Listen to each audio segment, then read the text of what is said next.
Wada. How are you? Oh, I am doing great. It is beautiful here. So I'm based out of Columbus, Ohio, and we joke sometimes that there are like only a couple weeks out of the year that like it's really nice outside, but I feel like this spring and summer we've had a lot of really beautiful days. Maybe I'm just Yeah, being more mindful and grateful and having gratitude for them. But I know. Makes total sense. Hello. Yeah, it makes total sense. I feel like I am now bound indoors because I don't have much like outdoor space anymore because I'm back in Toronto. But next week, I'm going to have a lot of outdoor time. This week, I was like bound indoors and getting a lot of my work done before my mom arrives this weekend, which I'm super excited. All right. So today we are going to talk about weight loss. And because it's such a topic that carries a lot of emotional baggage with it. And I want Dr. Wada to share her story before we dive into some of the things we wanted to talk about. And these talks are very casual. It's not like we're providing any individualized recommendations. We're just sharing stories and instances as well as some suggestions on how to overcome struggles with weight loss. So you want to go ahead and share your story? yeah, hopefully it won't be too loud, but I honestly never, when you look back at things, a lot of time they say hindsight is 2020. That every oh goodness, what was I so worried about? I never have really had issues with my weight per se, but I had issues with my weight, like the mental game, right? Very much being indoctrinated with diet culture through everything from my mom's experiences with diet culture, passing that along in watching and modeling her behaviors. And that has been until now after having my third child, Oliver. So he's almost 9 months old. So he's been out almost as long as he was in. And admittedly, I did not gain too much more weight than I had with my two girls, but this weight has stayed on a lot longer than I recall it staying on with Charlotte and Josie. I'm also a few years older, and I'm also being treated for my autoimmune disease. I think in hindsight, I probably had it when I was pregnant and postpartum with my girls as well. And I certainly, looking back, had pretty significant flares during that time of symptoms that I now recognize as indicative of my Sjogren's. So I think there was some unchecked inflammation and probably thyroid levels may be fluctuating.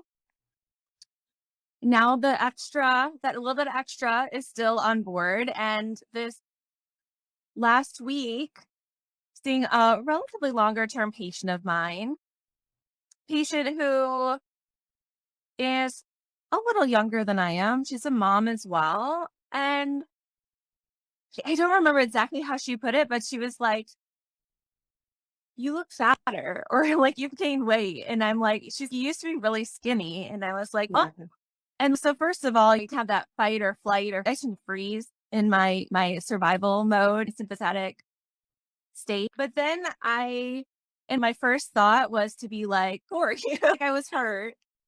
But that comment would come up in a little more professional interaction.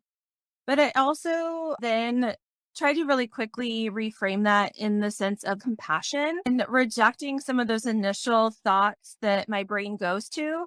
We all see life through our own set of lenses. And one bias that so many of us have, and we see very pervasive in medicine, is weight bias. And our thoughts of does our size reflect on who we are as people. And that's something like internalized ableism, like that you try to reflect on. And so instead, I tried to approach it with compassion and say, yeah, I had a third baby and I haven't lost the weight that I put on. And I'm okay with it. I'm rejecting a lot of the things that I was taught in magazines and swimsuit editions, Victoria's Secret, all those different things, and working on loving myself for what my body has done and for what it continues to do, especially as a nursing mom. And I'm hungry. I'm going to eat when I'm hungry and I'm going to fuel my body with what it needs. And yes, there are I'm not 100% perfect in my anti-inflammatory eating or balancing things all the way. And that's okay. That we don't need perfection and we can continue to work on 1% improvements and my cholesterol's fine. So Yeah. that was how I ended up approaching the situation, but it still is still am annoyed. Yeah.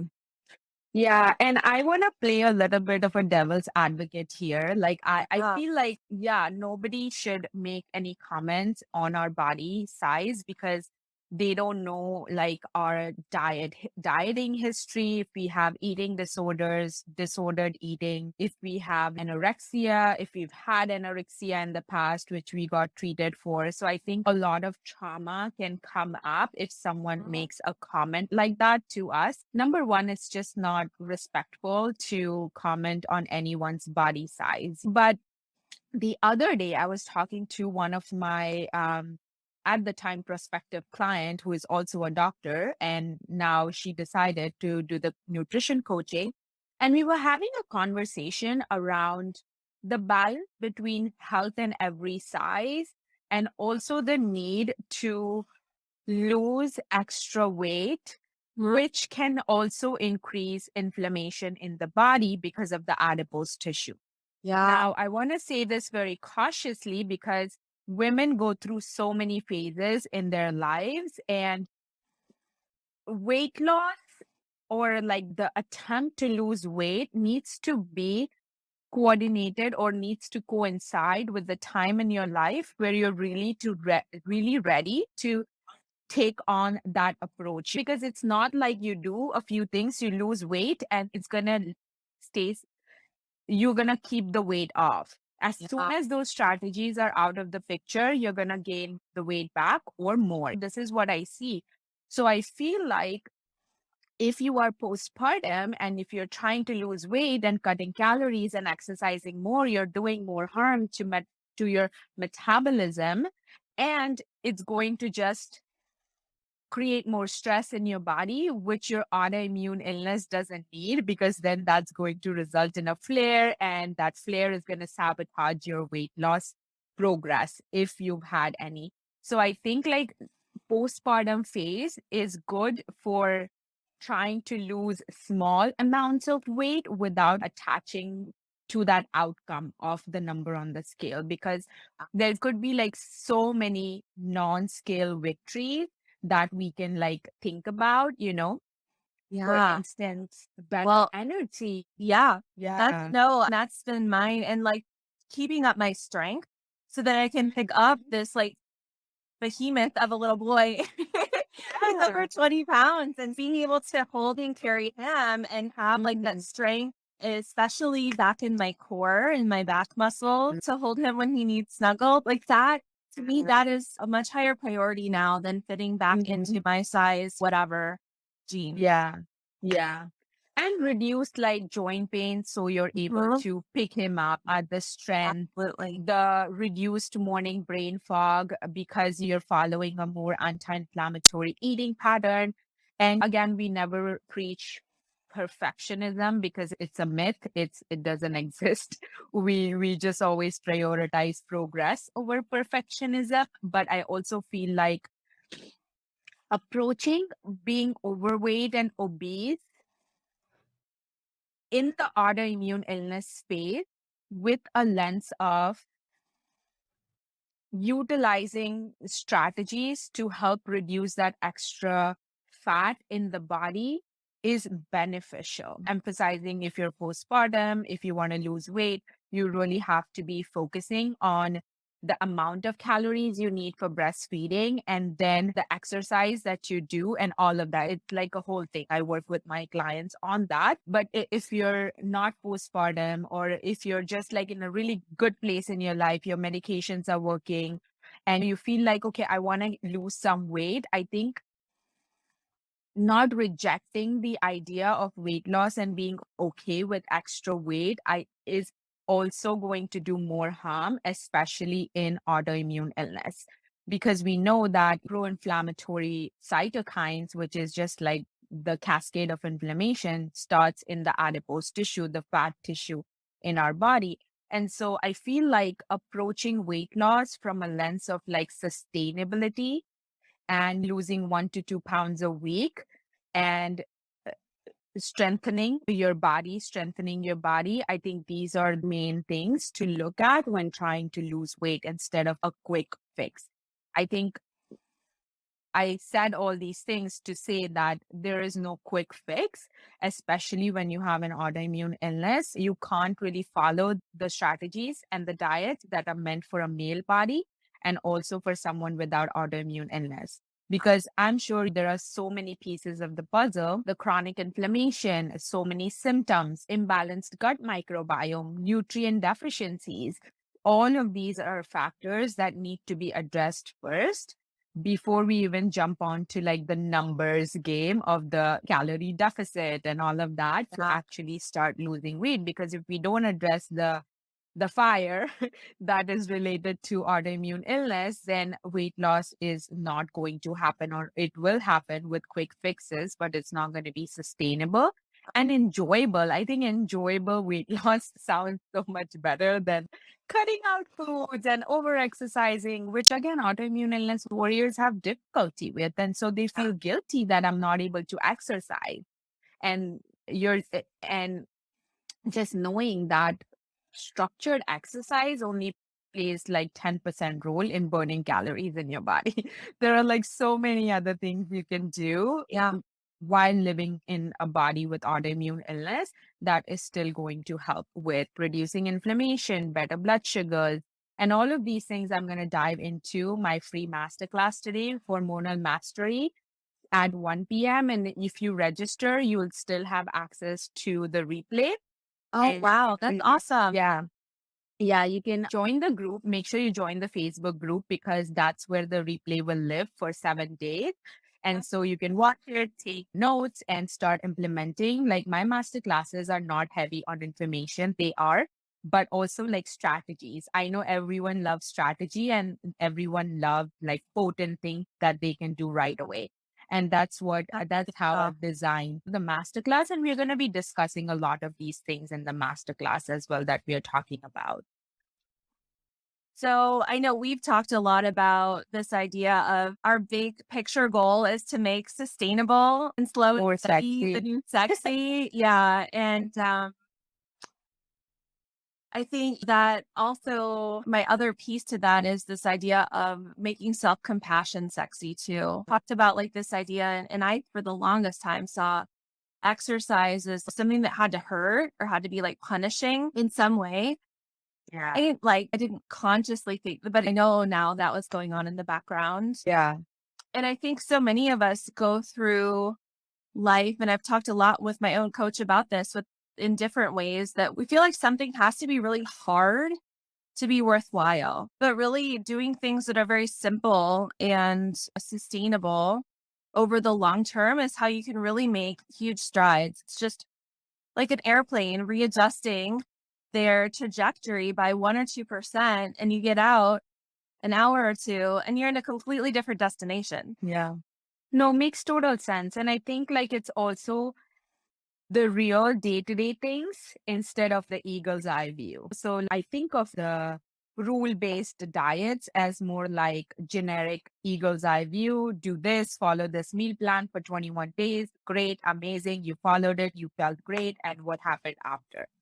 So it doesn't take your life into consideration. Like when we work with clients, everyone's lives are so unique and it has to be. Otherwise, I love talking about the rainbow. There's so many colors in the rainbow, and we always get excited like a little kid when we see a rainbow, even if we are adults, because that's exactly what makes our lives, you know, so fun and living. And there's so many colors, and of course there's going to be like grays and black, but there's also like bright yellow, pink, orange that we can embrace and also focus on the life piece. Because one of the clients I loved when she told us in our group Q&A session for the weight loss program is I focused on lifestyles first, exercise, improving sleep quality, hydration, and then I started focusing on food. So sometimes or oftentimes the lifestyle piece is forgotten and the food is something we hone so much in on, which is important, but so many little things throughout the day that we do, including me, to be honest, since I have come here, I'm starting to see this change in lifestyle a little bit because of change in location, because of change in my environment. And I think our environments play such an important role. If our environment is not conducive to walking, then even if we have the best intentions, we think we can't go for a walk because in our brain it's like it's we know that okay, we go out for a walk, but we never think like I can walk indoors. It just doesn't happen unless someone is can walk indoors and you're like, yeah, okay, yeah, I think I can. Yeah, you know sometimes we have to break out of the yeah, and into this box that makes it easier for us to go about our day. But yeah, breaking through sometimes and having someone point out that, like, someone yeah, from the outside view, could you think about this in a different way? Breaking through some of those limiting beliefs and preconceptions is really help. I got home from running an errand yesterday and I had another meeting to go to. I volunteered to be my daughter's room parent, which I'm excited to do. The like room parents gathering, like orientation meeting. I had the car ready to go and then I looked at the address and it was a 5-minute walk. And I don't know that I would have at a different point in my life, I would have just hopped in the van and drove mhm, over. It was a nice day and like I wasn't rushing and it really so much of our decision making sometimes really does come down to those little cues or those little kind of mhm, triggers in our environment. And getting very granular on that can be so yeah, helpful in helping people stay on track or circle back to reinforcing habits that they want to keep in their routines. yeah, I think we do such a good job in our program and I like to like talk all about it because it makes a huge difference because I look at clients food and symptom journal, their lifestyle, and look at the blind spots, and you come in during the coaching calls and you help them overcome those limiting beliefs and making differentiation between the subconscious brain and the conscious brain and making those changes in their lifestyle while overcoming barriers and challenges. I think that is so important that a lot of times when we're doing this on our own, the accountability piece is missing. There is no one to ask questions. And when you start asking questions to Google, you get 10 million answers. I was just talking with someone about that this morning. You get like 100 million answers to tell you that you're Yeah. dying of cancer. I know. I'm like, ah. Yeah, exactly. And you don't have anyone to look at the blind spots that are present in your life versus Yeah. like someone else's because again generic approaches are very generic and individualized approaches are something that work because they are rooted in evidence and an actual human being is helping you out instead of Google confusing you. Yeah. I think one other thing I was going to come back to is when we start off on a journey or deciding to make a change, we start off like super enthusiastic, right? A ton of energy. It's like Beginner's you get energy. your new journal, you get your pen or your workout outfit, whatever, Yeah. water bottle. I don't know. Depends on the situation. Right. That enthusiasm wanes for all of us. This is how the human brain works. And what happens is it wanes because your brain is trying to fight heck to stay in the status quo. Your brain is going to try to play tricks on you, and it does. You stop and think, okay, what happened last time I tried to do this, that, or the other thing? Listen to your brain tries very hard to convince you otherwise. Talk Mhm. about this idea of we have like our inner mean girl in our head, the judgy voice that's talking to you, or for me, it's the people pleaser or these other personalities that will come out and they try to act like they're part of your squad, but they are not. And so really learning how to use then inherently what we have in us, which is this part of our brain that is our inner goddess, this Mhm. inner wisdom that is where our empathy, our compassion, our wisdom, where all of those parts of us come from. That's a part of our brain that doesn't get worked out or used or practiced on a daily basis within our modern life and context. Like our schooling builds that other side of our brain. And so that's what we really work on is rebalancing our brains. You're helping us learn how to rebalance what's on our plate and the rest of our lifestyle as well. Yeah, yeah. We love to take out the complicated word out of the diet and lifestyle and make it so easy and it almost feels effortless over time. I never say that, yeah, it's easy from the beginning and it's going to be all effortless and it's going to be like an amazing ride because when in life has it been easy where you're trying to strive like like success at work or success in your personal life or in your marriage in your relationships requires effort at the beginning so that you rewire your brain and tells you tell your brain that okay, this is how we go about life, not that way that we've learned for like how many years of our life, but this is what is evidence based and this is what how we do it, this is how we do it.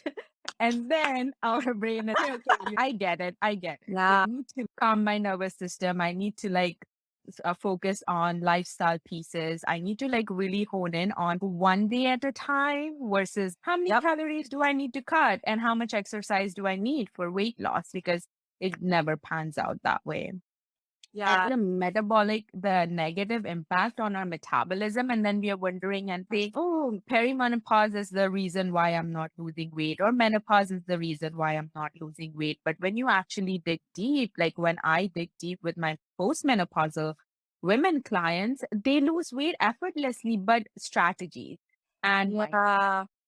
together play a huge role. One of the reasons that we've have talked, there's a lot of thought that's gone into how we've structured our program. And part of the reason we initially started with 60 days and moved it to 90 days because we looked at the research and saw that it really does take that extra month to really Yeah. solidify some of those new neural pathways or those new habits to make them Mhm. more effortless. Yeah. Yeah. And one other thing I was going to add to the comment about weight, I read a quote at some point about the only outcome that has been proven with every diet is essentially you end up weighing more in the end. Like that's the connecting theme. Yeah.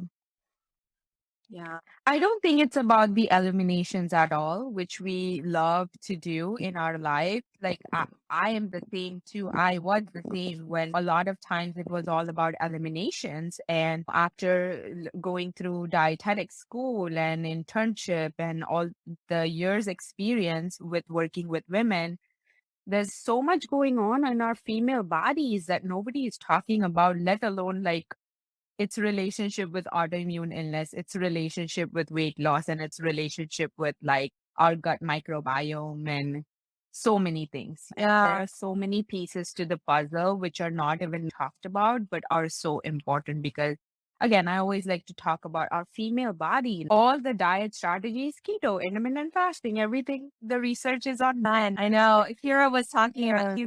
he was talking about he's on a busy week this week and he's like, I think I'm gonna try intermittent fasting because I'm already at the hospital and I'm not Yeah. eating. And I'm like, that's all fine and dandy. All the research on that was done in men. So